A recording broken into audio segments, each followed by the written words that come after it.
All right, Brent, Hayden, everyone. Look at you, man. Hello. Hey, I like my name in the background there. Yeah, I wrote your name on that board. Welcome, and I wanted to draw a maple leaf, but I was like, can't draw. No, nobody can actually draw a maple leaf, man. Yeah, and We always try, but always end up looking awful. And not everybody can tattoo. From what I understand, you're removing a tattoo because it wasn't well. Exactly, because it wasn't done well in the first place. Like I said, nobody can draw a good maple leaf. So I'm just getting it. I'm just getting it taken off. Don't always. Cheaper is not always better. No, no, he was a good tattoo artist, but I don't know. Just when he was done, it's just like it just looked like something like out of like a coloring book. Just I don't know. You get one shot sometimes, right? Well, you have more shots, but it comes at a price, and it kind of hurts. Yeah. Anyways, we've got quite a few people here. Brent, it's great to have you on. And when I think about you, and when a lot of people think about you, they think about a guy that they don't let their age dictate what they can and can't do. I, for one, will admit that at the age of 35, like I just don't think I could. I don't think I could come back to what I once was. And there are a couple of factors there, but you know what? If I really wanted to, I could do it. And you're one of those people that that looked past that age and just started training. But we're gonna get there, just because I want to see your I want to hear your mental processes, the conversations that you were having with yourself before you kind of decided, hey, this is what I'm gonna do. But anyways, man, again, thank you for being here. It's a tough time for a lot of people out there, and just for someone like yourself that's been there, done that, and then took a long break, and then wanted to go do that thing again. It's special to have someone like yourself. There's only one Brent Hayden in the world, and we're talking to him right now. Well, there's actually a few people named Brent Hayden around the world. I found that out when I was trying to pick my name for social media. Now there were already all these people that had already taken every version of Brent Hayden that you could come up with. So I decided I was going to be the Brent Hayden on my social media. But yeah, apparently one guy only lives like 30 minutes away from me. And Is that right? He rides a motorcycle. I thought that was kind of cool. But yeah. I found, so you're not actually from Vancouver. You're from a small place just outside of Vancouver, and you were telling me that there was a show on Netflix that is actually filmed in your hometown, and you walked by there all the time. Yeah. So it's too bad I can't. Everyone's got their cameras off.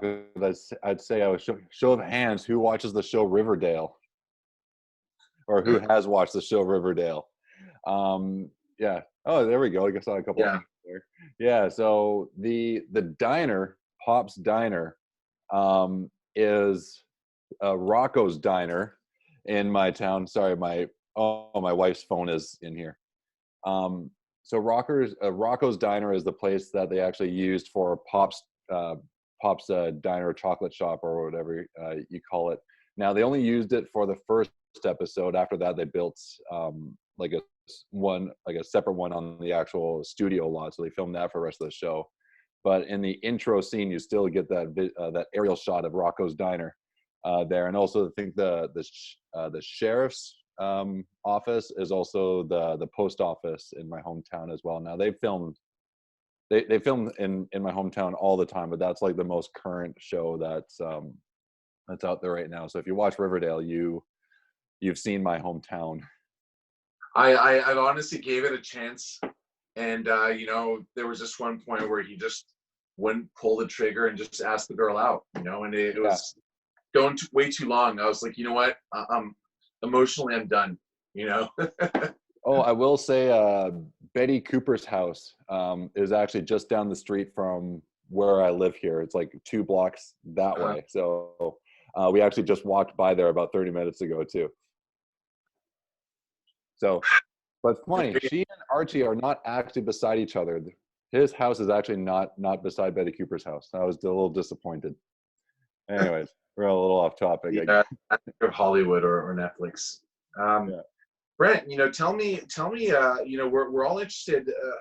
How did you get into swimming? I mean, what, out of hockey's the big thing in Canada. We have a female athlete, on our team that I always kind of hit her. It's like, hey, I'm going to your home country of Canada, and she was only born there. And, I always kind of make jokes on it, but we all know that Canada is it's a hockey country. Yeah. You guys rated every sport, but somehow hockey's a thing. Now, how did you kind of get into swimming? I think I got into swimming pretty much the way that I think most kids get into swimming. Your parents kind of just sign you up for it. Like, Learn thing first.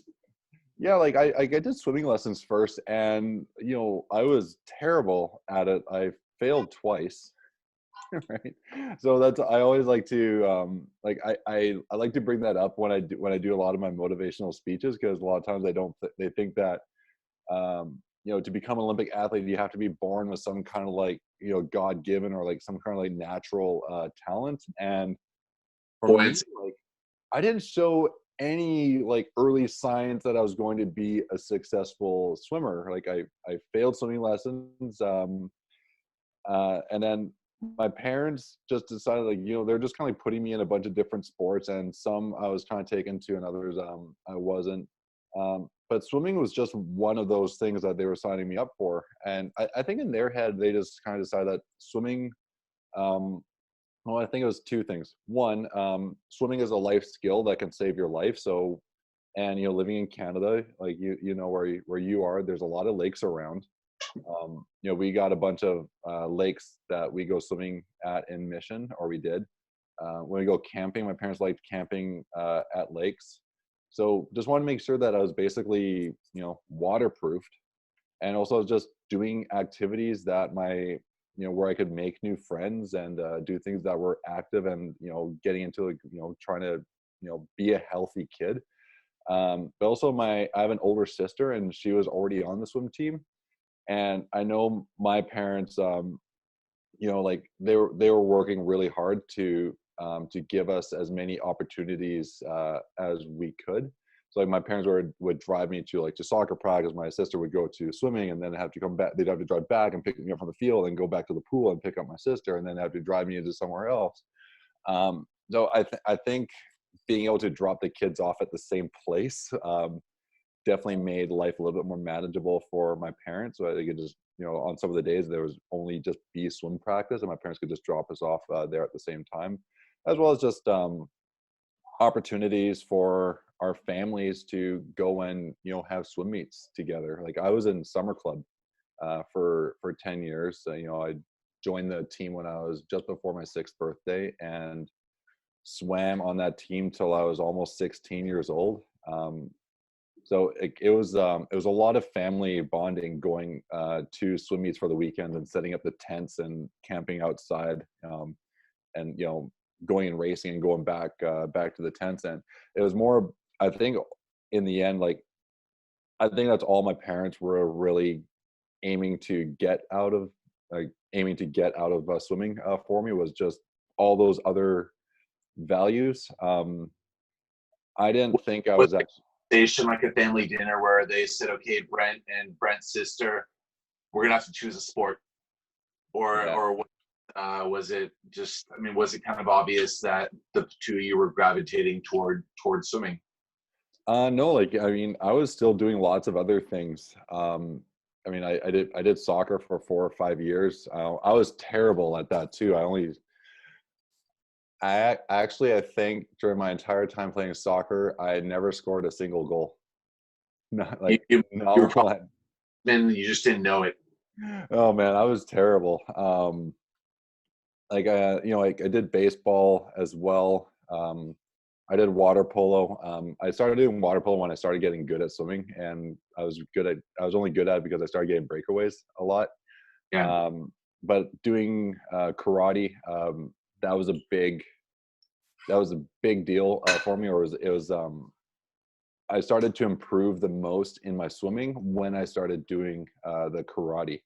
And Why I is actually, I think part of it is just you know, as you're growing, like at that age, going through you know, growth spurts.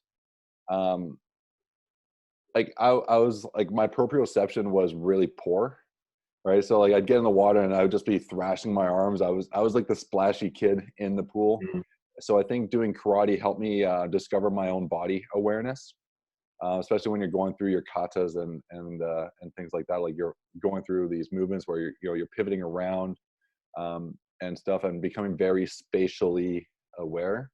Mhm. But also the mental side as well, because I was a very um, what do you say? I lacked focus.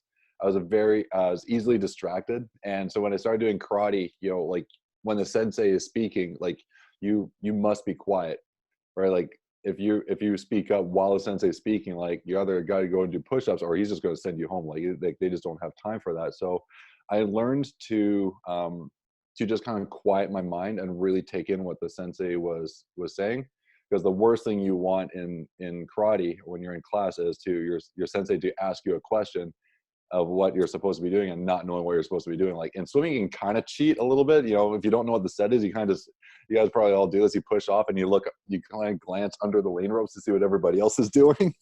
Yeah, Right? we got a Jack Budnick that's pretty good on that. Yeah. So you can't do that in karate. Like he'll ask you a question like right in front of everybody. Like he'll know that you weren't paying attention, and I was like, you know, that was never good.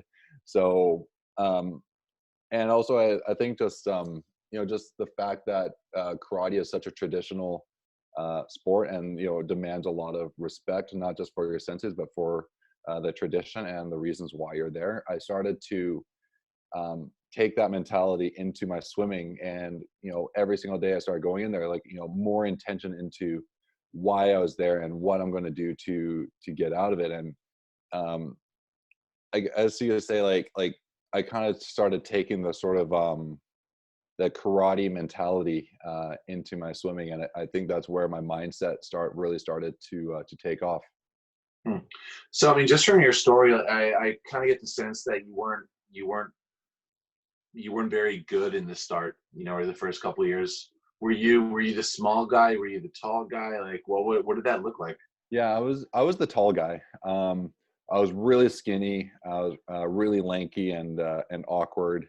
Um, To this day? Sorry. To this day? Yeah, still to this day. I mean, I got a little more muscle on me, um, but yeah, like, and like I was also very socially awkward as well. You know, like I always said the wrong thing, right? What I wasn't popular in school at all, and you know, this comes back to your point where hockey was the sport. So me being a swimmer in a small town that only had a summer club, it was really difficult to, especially at school, not being one of the cool kids. Like I got teased a lot in school for being a swimmer, especially, you know, like speedo jokes like every single day. Um, Shaving and your leg. yeah, exactly. Especially in high school. I actually, in my grade 12 yearbook, I got voted sexiest legs.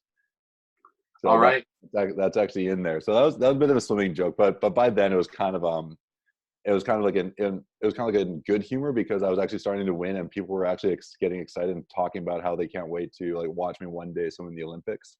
But man, like grade 7 to grade 10, I would say were probably like the hardest years dealing with the bullying in school. I remember, I think it was grade 6. I actually begged my parents not to sign me up for the team, the swimming team the next year, because I didn't want to deal with the bullies at school to keep making fun of me for that. Uh, but my parents just signed me up anyways, and so I'm so thankful that they did that. That they didn't let the bullies dictate who I wanted to be, and just they knew I loved it, so they're like, you know what, we're not going to listen to we're not, because that's not Brent talking, that's the bullies talking. We're not going to let them do that. So they just signed me up, and I'm so thankful that they did. Didn't let him win. Didn't let him win. I get, that message, Brent. It resonates with a lot of people, including myself. My team knows kind of a little bit about my experiences. It's a real thing, and look at you now. You're Yeah. confident. You look good, man. You're your own person, and that's it's fantastic. Um, Tell me, just from growing up. I mean, we heard a little bit about your experiences. What were the toughest times growing up? If you can kind of recall anything. Man, I would say the toughest times were probably the bullies, because if it wasn't that, I loved being at the pool. Like, I loved going to practice. I might not have loved the alarm going off early in the morning, but like, looking back, I realized like I have so many good memories of waking up early and going to the pool. But really, it was the bullying was easily the most challenging part, because you're getting bullied for doing something that you love to do, Yeah. right? And oh, So I mean, it was tough. yeah, yeah. And again, I know that this message is resonating with a lot of people. I'm really, really happy that you're open about talking Yeah. about it. I mean, I will say though, like, like with time, especially, with social media and Facebook, like I've connected with so many people that, because, we didn't have Facebook when I was in high school.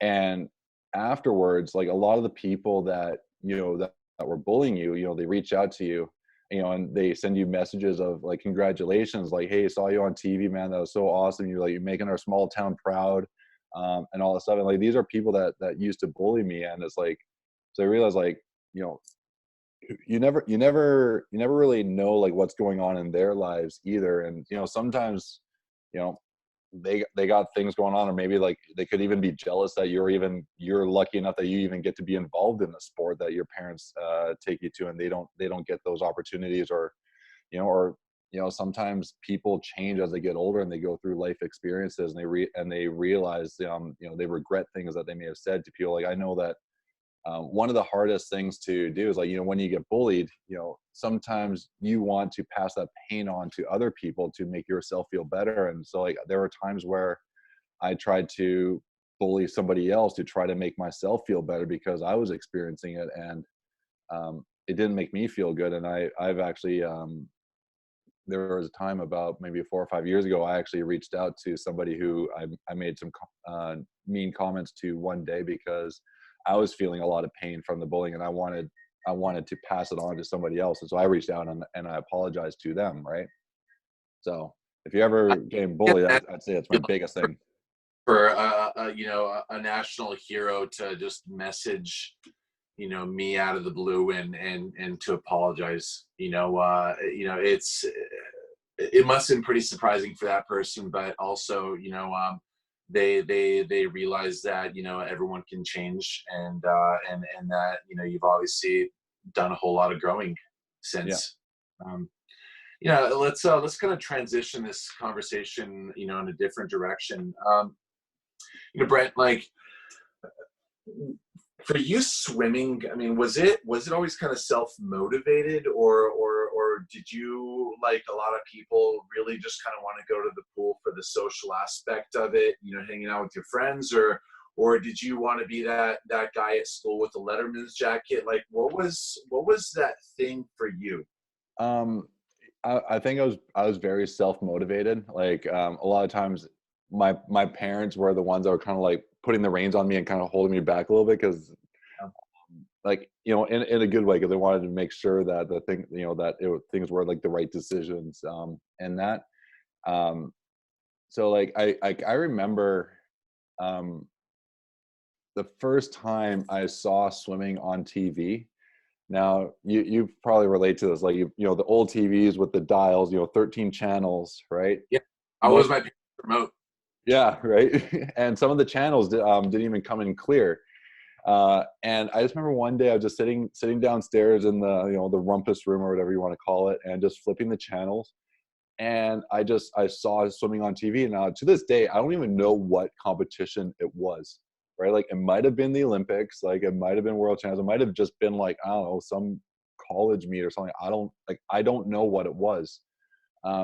But just seeing the swimmers on TV, because, back home, when we turn on the TV, the sports we see hockey, you see baseball, basketball, football, right? You never see people like you on TV. So that was the first time I saw somebody that in a sport that I could relate to, that was actually on the TV. That was the first time that I thought that, wow, if I became a really good swimmer, that means that I could actually be somebody. Yeah. Well, I mean, for me, I realized that this was never going to be the money maker for me. I Hey, man. had something, so Um, yeah, but go on. like it was but I had a few other things like along my journey that kind of kept going. So in my small town, there was the Canadian record holder for the 50-meter freestyle was actually from my town. So after practice, I would if I beat my sister out of the change rooms, I would take the few minutes. I'd go into the little room that had like all the like a little sports hall of fame, and you'd see the stories of athletes from Mission and their accomplishments. And we have a bunch of Olympians, but there were actually two swimmers in there. There was a swimmer by the name of Gary McDonald who won silver medal with Canada at the Montreal Olympics on a relay. And then there was Ryan Lauren, who was the Canadian record holder in the 50-meter freestyle. And I would just read their stories, and I would visualize what it would be like to maybe one day have my name in the Hall of Fame with them. And then in grade 3, my teacher was asking all the kids in the class who they wanted or what they wanted to be when they grew up. And I stood up and I said, I want to swim in the Olympics. So I said that back in grade 3, and like I still sucked. Like I wasn't even the best swimmer for my age on my own team. But that was the seed that I had planted in my brain, right? Yeah, you made a decision. Yeah, That was it. and I knew that's what I wanted to be. And I think actually not being the best swimmer on the team, especially that age, worked to my advantage, because it forced me to work differently than the other swimmers. So especially when I had to swim in a lane with older kids or kids that were faster than me, who might be fitter than me, I'd be working on the little details that could make me more efficient, so they wouldn't lap me. Because every time they lapped me, this was the thing they would do, is they grab your ankle as they're swimming, grab your ankle, and they pull you backwards to give them a boost and to pull you back, water shooting up your nose. So like every wall, like tight streamline, trying to get past the flags, not breathing on the first stroke. Because I was known as a splashy kid, I became very self-conscious. So I was trying to figure out, how I could swim my strokes super smooth at the same time. So I was working on all these other things that could make me swim faster and smoother, even though I knew I wasn't going to be as fit or as strong as them. Right? If I can't out fitness them, I could at least out swim them still, or out technique them, be a better technical swimmer. And I think that, yeah, I think that's the one thing that, again, not being the best swimmer on the team made me do that. Because if I was the best swimmer on the team, I wouldn't have been trying to figure out all these little details of how to, get faster just so the bigger kids would stop lapping me. Yeah. So when you did start winning, were you leading lanes, or were you someone that kind of hung back? No, so we had, remember, I'm still talking about summer club. So we had the fastest kid in the province on our team. Like, he was the kid that would win all the aggregate awards, all the gold medals. He'd break all the records. So he would always lead the lane, and I would go behind him. And I still remember the first time that we were doing 25s, and we're leaving 5 seconds apart, and I ended up touching his feet. And I remember him turning around and yelling at me for leaving early, because he was assuming that I left early. And I was like, no, I left on time. I swear I left on time. And I did a few more times, and he got so mad that he just couldn't accept that I was doing that. And then later on that season, I was at provincials, I beat him in the 100-meter freestyle, and he stopped swimming that year. Oh man. Tell me just real quick, do you remember Yeah. what kind of goggles you were wearing back then? I mean, were they like the Speedo sponge ones? Because Yeah. he got kicked in the face with those. It didn't hurt that bad. Oh, Where dude. for the Swedes, it'd be game over. Well, the thing is, like, okay, so those Speedo sponge ones, the ones with the solid piece, like the solid nose piece, right? Yep. Yeah. So you get kicked in the face, and the nose would snap. Like, you break your goggles, right?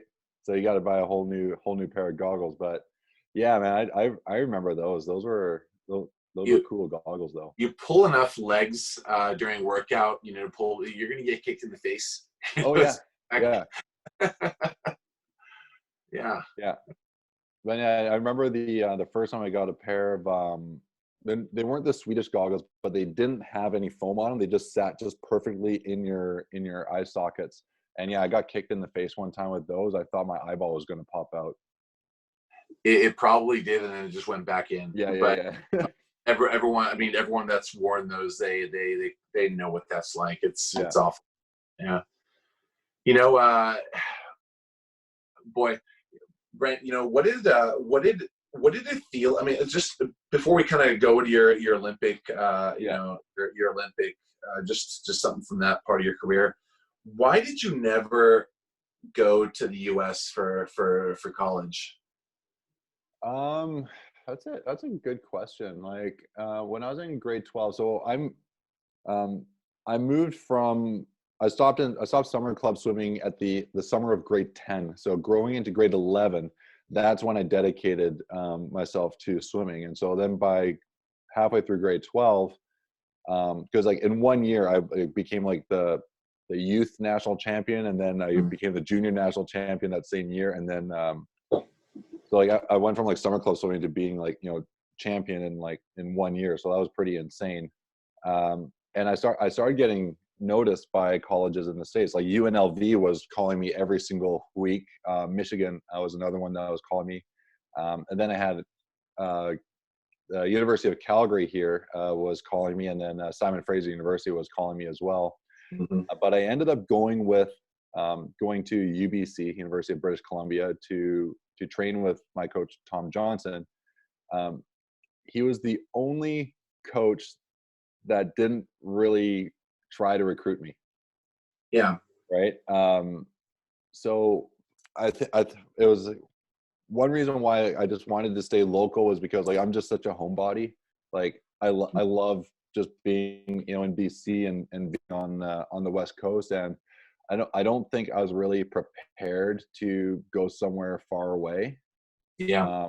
And I'd always kind of had this dream that after high school I would go and live in Vancouver, because like I just love that city. And so but ultimately I decided to go there because one, Tom wasn't really that interested in me coming to the team, at least like at the time when I was getting the heavy recruiting. So it was almost like a challenge to try to like to earn it. Whereas the other ones were kind of like, oh, they already want me there, but I want to try to prove it to this guy. Yeah. Right? And plus, a lot of Canada's top swimmers were training there or had been trained by him.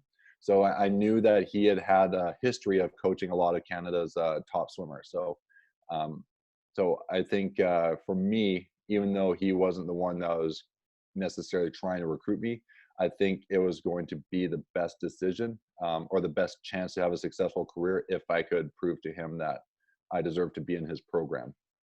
Yeah. Last week we found out the Mel Zajac International meet was canceled, and even if we were to get back to the pool, the beginning of May, it would have only given us 5 to 6 weeks to get ready, but it didn't matter. The feedback that I got kind of from our membership was it's just a lot of fun to go to that meet, and especially because British Columbia, Vancouver, it's so beautiful. So yeah. There was a lot of disappointment. It wasn't about the results at that point. It was just about going and having a good time at a great place. So, I get that. And look at you, you were a champion. Just later on, you won medals. You're an Olympic medalist, world championship medalist.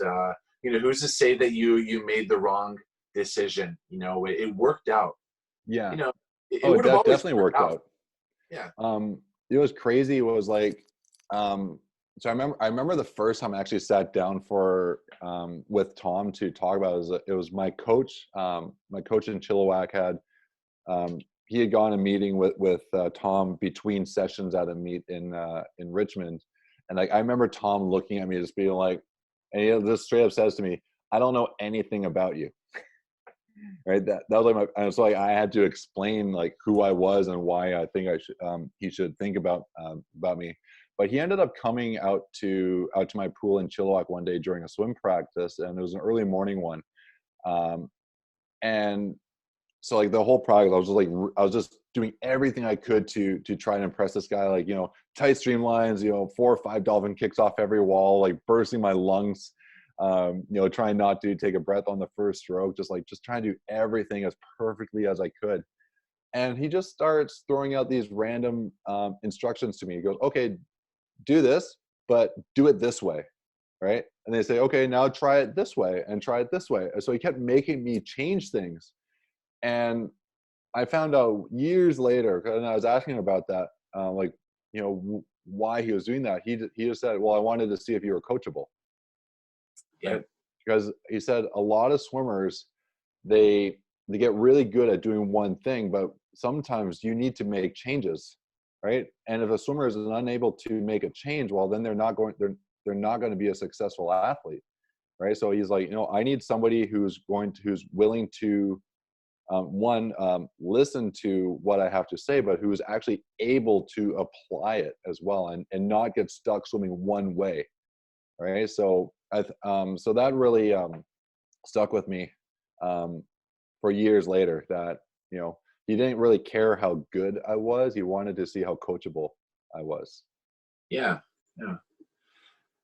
I can't help but just kind of, to me, it seems that your career has gone for as long as it's gone because you kind of delayed that moment to where you fully committed. From the sound of things, you were swimming summer league until about your 15 or 16th Yeah, year. just before I turned 16.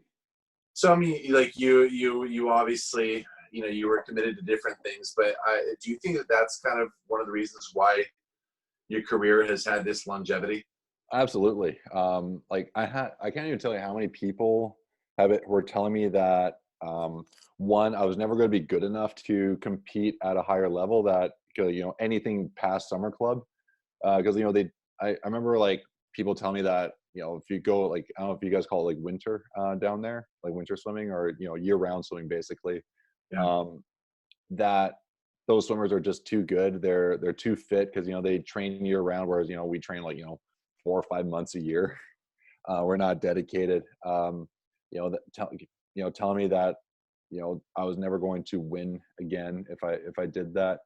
I just remember just thinking like, well, it's like I don't really care about that stuff. Like for me, it was never like medals and that are, yeah, they're motivating, but they're not the point. Like my point was always, and I developed this. I think probably I want to say like I probably developed this mentality because I wasn't the best swimmer on the team, so I had to find victory in other places. And the best way I could find a victory was like getting a best time, right? Because sometimes you could like say I didn't win, but I got a lot of second places. But if I got third place and got a best time than when I had gone the meet before and gotten second, like then I was happier. I was happier with that.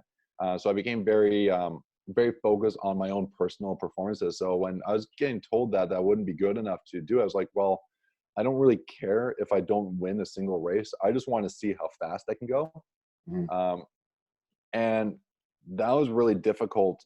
It was a difficult decision for me to make, but it was even a harder decision for my parents to let me make, because as I said, we didn't have a team in Mission that did that. The closest team was in Chilliwack, and that was a 45-kilometer drive away, right? I don't know what that is in miles.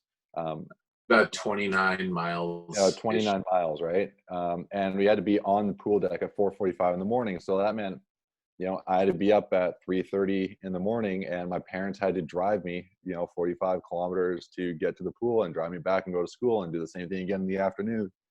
So like, yeah, grade 11 and grade 12 years were probably my hardest years in terms of commitment. But like, I'm just so thankful that I actually had parents that were willing to do that. My dad was a full-time paramedic, so I know like his body probably needed sleep. Yeah, but he was used to driving fast, He right? was. No, we went the speed limit, but still though, like, and like I owe him so much for allowing me to do that and just giving me the opportunity to just go and train. Anyways, I think I Yeah. actually got off track there, and I totally forgot what the question was. No, no, no. It's fine. Very, very loose in these conversations. Were you somebody that benefited more from being told that you couldn't do something, or Uh, what if your coach said like, "Man, you got this." I mean, would that empower you, or would the responsibility of not failing him or somebody be something that would worry you, or did you just perform better if somebody told you you couldn't do it? I think it was kind of a mix. Like it depends on who it's coming from. I think if it came from my coach who didn't believe in me, that would be I don't know if my coach would ever tell me that directly. Yeah, I think that because like I definitely feel like I would have needed the confidence from my coach. But honestly, like one of the things that actually motivated me was kind of sticking it to all the people who bullied me in school. Right? yeah, You're going to make fun of me for this thing. Well, I'm going to show you how amazing I'm going to be at that thing that you're making fun of me for. Right? Like yeah. kind of like a watch me sort of thing. But like Mm. I had my own voices. I had my own voices of doubt before every single race. Uh, I think I had voices of doubt before every single big race that I succeeded in. Even in like meets, even like Zajac. Like for some reason vividly I remember having voices of doubt in my head at Zajac, but like world champs, Olympics, all the time. It's actually the one time I didn't have voices of doubt in my head was the Beijing Olympics, and that's when I didn't make the final for the 100-meter freestyle, even though I was the world champion. Um, because for some reason when I have the voices of doubt in my head, i I have a conversation in my head where I start talking back to those voices and I start wanting to prove them wrong, right? Yeah, Whereas in Beijing I didn't have those voices of doubt in my head to talk back to try to prove something to, and so I almost got like too confident, and I decided that, well, I'm going to save a little energy in the semifinal so I can try to help the team out with the relay, and then I'll have energy for the final the next day. I tried thinking that I was going to be fast enough to kind of do like this little energy saving strategy, and well, that didn't end up working out very well because I got 12th. yeah. Even though I went faster than what I won the world championships in the year before, I went 2 tenths faster, but I came 12th. Right? I even freestyle in the qualifications after I think I was fifth. Hmm. Going into semi. Uh, Hey man, before we kind of get into questions, we have somebody with an iPhone answering questions. I don't know how you're able to answer questions and talk, so I'm thinking it's someone else. Before we kind of jump into that, listening to you, it kind of sounds like if you were in a relay, you would do better if you were behind. If your team was losing, you did better as a chaser than somebody who was winning. yep. Whereas I would always swim faster if I was just a little ahead, because in my mind I thought of a dog chasing me, and you got to go faster. Hey, Brooke, would you please mute yourself? It's funny because I feel like um, I've been in both of those situations. So I actually remember my very first international competition, which was the Commonwealth Games in 2002. So I'm sure some of you might not have been born yet. It's better, And everyone. I was so I was anchoring. I think it was the medley relay, and South Africa was beside us. So I get on the blocks. Well, who's on the blocks beside me? Like Roland Skuman, right? And I didn't know Roland at the time. Like I was still like, I was a rookie, and we dove in, or I dove in a little bit before him, and I remember just like the idea of him catching me was like, it was so scary. Though I was just giving it everything I had to try to stay ahead of them, and we ended up winning, beating them for the bronze medal. So that was really cool. But then at the Beijing Olympics, this is the same night that I missed the final for the 100-meter freestyle. We had the 4x200 free relay. I was the third leg, and when I dove in, we were in 7th place, and so there were two things going on in my head. One, I was really angry that I didn't make the finals for the 100-meter freestyle. So I was channeling the anger, and that was turning into adrenaline.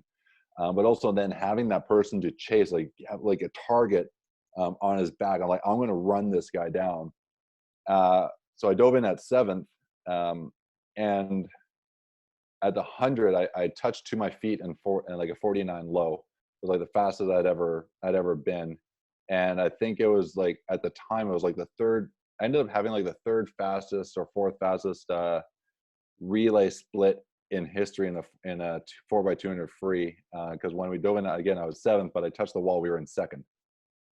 You're telling me that you went out in a 49.0 in the 200 freestyle?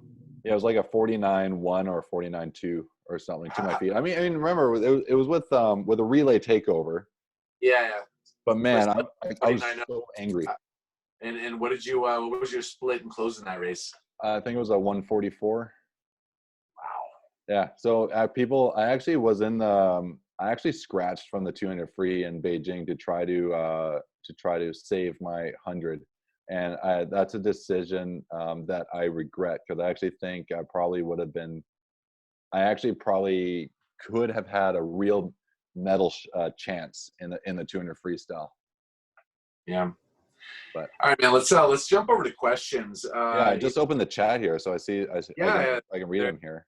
There's a couple of questions. How about we go with the first question? Alexander, will you please unmute yourself and ask the most Canadian question ever? Did you ever play hockey? Yeah, I never actually played hockey. That was one of the sports that was popular in my town that my parents didn't sign me up for. I think my parents were already stretching themselves really thin, trying to give us as many opportunities as we could. And hockey was a really expensive sport to be in. But honestly, I probably would have been really terrible at it because so tall and so skinny and lanky. I'd probably fall over at the slightest breeze. Not even get checked. You just skate past me, I'd probably fall over. So I'm not even a very good ice skater either. So in terms of winter sports, I'm not your typical Canadian, although I do love maple syrup. Matea asks if you have a word that you would say to yourself when you're competing, just something to pump you up or to calm you down. Did you have a word? Or yeah. mantra? So you're talking about in the race, keywords in the race Before the race, Well, she said. So I imagine just throughout the weekend. So I wouldn't have words. I would have thoughts, right? Because sometimes you can think without words. You just think of feelings and images, or just emotions. I think that's really really beneficial, right? So for me, again, I had different thoughts before lots of different races. I didn't always have the same one. It really came down to what was important to me at the time. So when I won the gold medal at the World Championships, it was because I had actually promised my grandfather that I was going to win him a medal, and I made that promise to him when he was on his deathbed, and he died 5 days later. So that's what I was thinking about when I was getting ready for that race was the promise that I had made him. And when I guarantee you that's the reason why I won the gold medal there, is because it gave me a reason that was bigger than the race itself, to win. And again, Beijing, I didn't have that. I was kind of focused on the medal itself, and so I lost sight of what was really important. So at the London Games, now I'm going into my third games, and I didn't medal at my two previous ones, and I kind of felt like this was going to be my last shot. I mean, at the time, I knew this was going to be my last shot because I was already kind of thought I was going to be retiring. Now I'd been suffering from chronic back spasms for the last 4 years. Right at the 2008 Olympic trials, I actually didn't even get to compete in the 50 free because I had to spend the night in hospital because I had a back spasm right after my 100 free during the cool down. So I already felt this this sort of immense expectation, and then 2 weeks before the games, like we were at staging camp, and I suffered one of my back spasms, and I couldn't walk for 4 days. And I started thinking that, there's a good chance I might not even get to swim. I might not, my back might not be good enough for me to even get off the blocks. So, I that in itself was a mental. I had a lot of like mental things going on during that time where I was actually thinking about maybe I'll just retire before the games. And there's,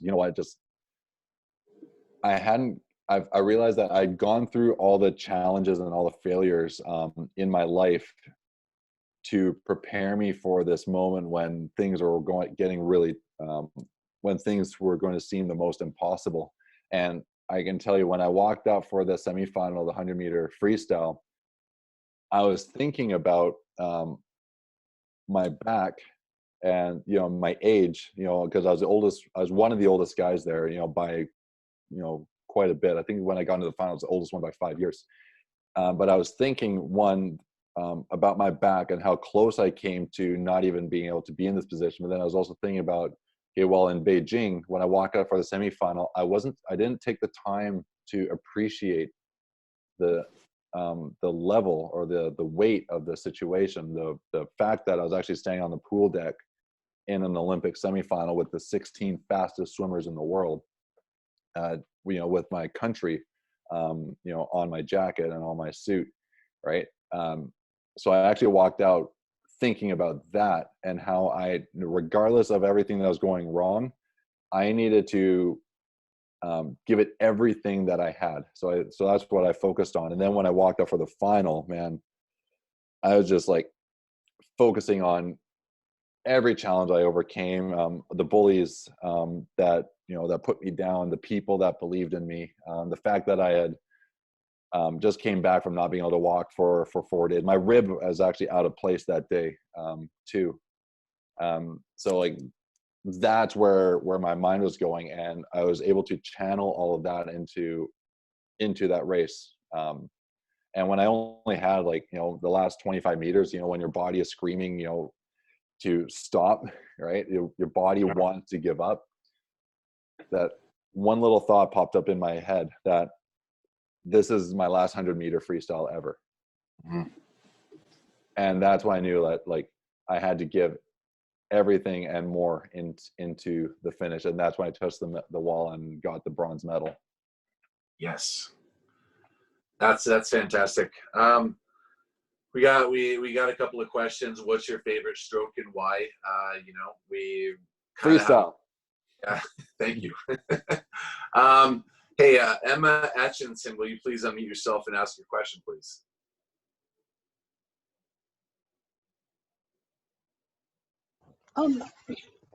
Did you ever take a break during your swim career?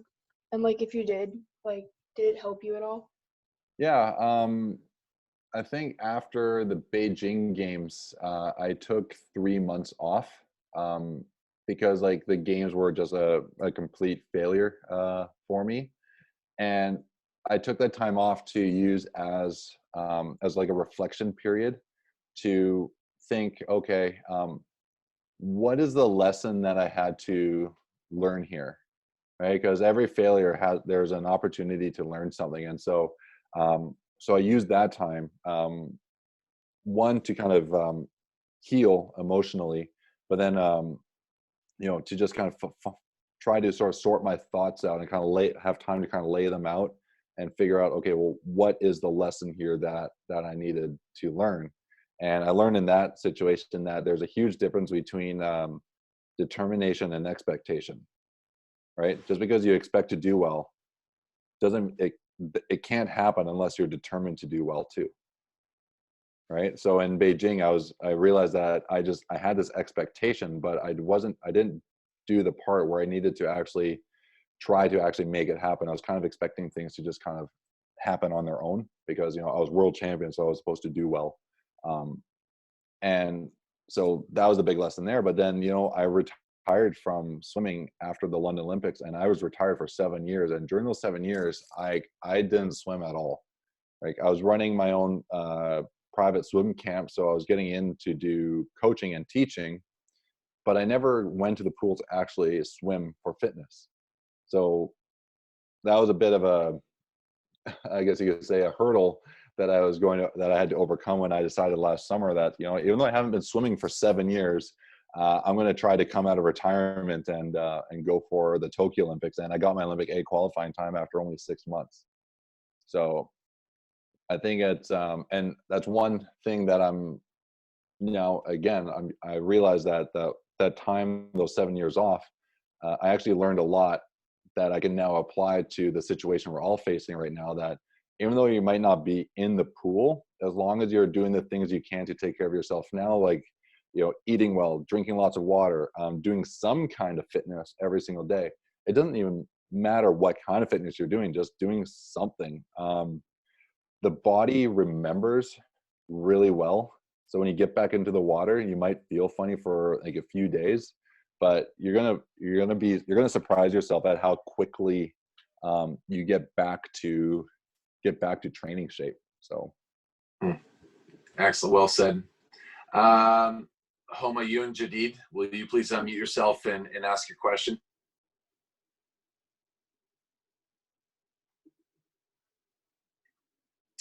The question is, what do you think of USRPT? What is a USRPT? So it's that form of training where you're just sprinting. There is no it's either slow or fast swimming. Oh yeah, I guess the RPT is race pace training, right? Yeah, race pace training. Michael Andrew is all about that.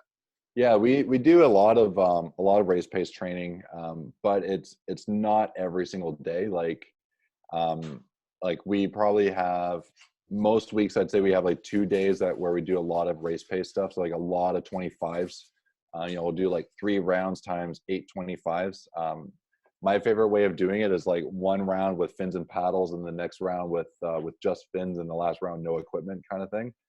On pretty good rest, like either do it on 45 seconds or even a minute, right? So you're doing it somewhat fresh every single time you push off the wall, because if you want to race fast, well, you have to train fast. But there are days too where either you need to be recovering, so swimming slowly, or you need to be working on your cardio and working on aerobic base, things like that. So my training in general is pretty balanced, not really focusing on any one of those, but figuring out the right times to do it, I think, is probably the biggest challenge. So right now we probably do more race-based training Tuesdays and Thursdays, and then some weeks, depending on where we are in our cycle, we'll do it like three times a week. So Monday, Wednesday, Friday. Yeah. So from the same person, fortunately or unfortunately, depending on how you look at it, you're going to swim for another whole year. Are you considering swimming for the ISL and competing for the Toronto Titans? I didn't even know that Toronto had a team, but yeah, it's a new team that's coming out. So good news is I have signed with an ISL team. It was actually when I was retired when the ISL came out. So I wasn't even thinking about coming out of retirement yet. Like, I didn't think about coming out of retirement until July of last summer. So it was like by the time I thought about it, the time I actually committed to it was only about a week and a half. But I remember thinking, or my wife and I would talk, she'd be like, oh my God, how cool would it have been if they had the ISL when you were still swimming? I'm like, yeah, that would have been so cool. So so that was definitely something I thought about when I was coming out of retirement, that I knew I wasn't going to do it this year, but it's like, was just going to kind of wait and see how this year went, because there was a good chance that I'd come back out of retirement and then it would just be, you know, a big disaster and just a big waste of time. Like that was possible, especially at this age. I've never tried making a comeback at the age of 36. Yeah. So it's new to me. It's new to my coach too. So, so the idea that I might be around for another year to do an ISL was kind of an unknown. So great news is I have signed with an ISL team. Bad news is I'm not allowed to say who.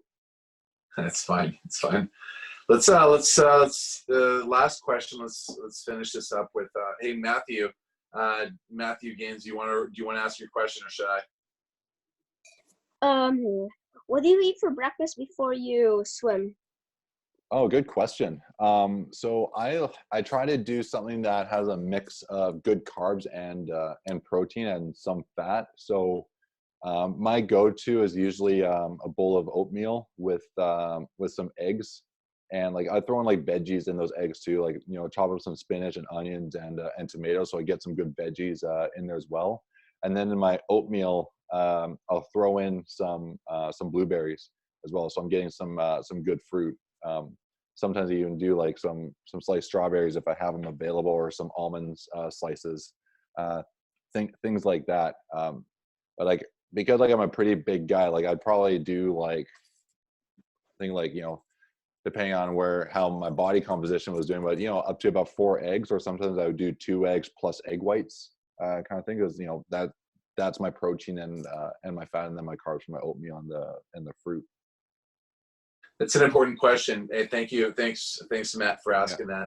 Yeah, Hey, I will say, like, it's really important to figure out what you like eating for breakfast, right? And getting your body used to eating that. So, like, you know, doing it before like a morning practice, or even the days that you have off, like trying to get used to eating certain types of breakfast.